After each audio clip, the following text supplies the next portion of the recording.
Hey, good morning. Sorry I haven't been on for a while. I've just been learning life lessons with God. He's been teaching me a lot about patience lately and forgiveness and really learning to wait.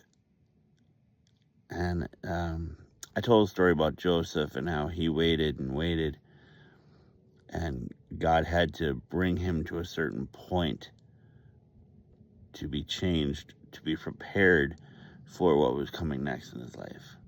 I've really struggled with that because I felt like in my life I had a point where I knew everything. I didn't know everything. I mean, I knew what I was doing, and I felt like I actually understood where my life was going.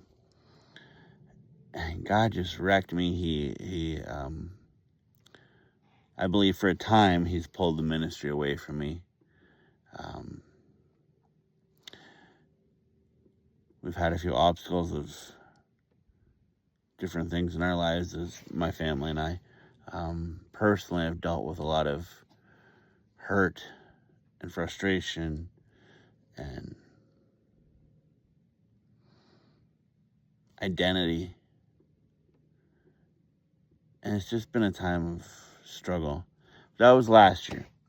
This year, I'm focusing on my family, focusing on trying to hear God's voice a little more, um, trying to prepare myself with books and prayer and anything I can really get my hands on, like podcasts or motivational sermons or things like that. Just preparing myself for what could come next. And even though it seems really rocky right now, or we're struggling, and I don't mean this in a way that I want people's pity, but we're struggling financially. We have 4 kids at home that eat like they're teenagers and they're babies yet. It's just life comes at you. But I'm learning to be grateful in the things that you have.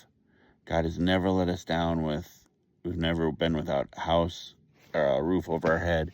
We've never been completely out of money.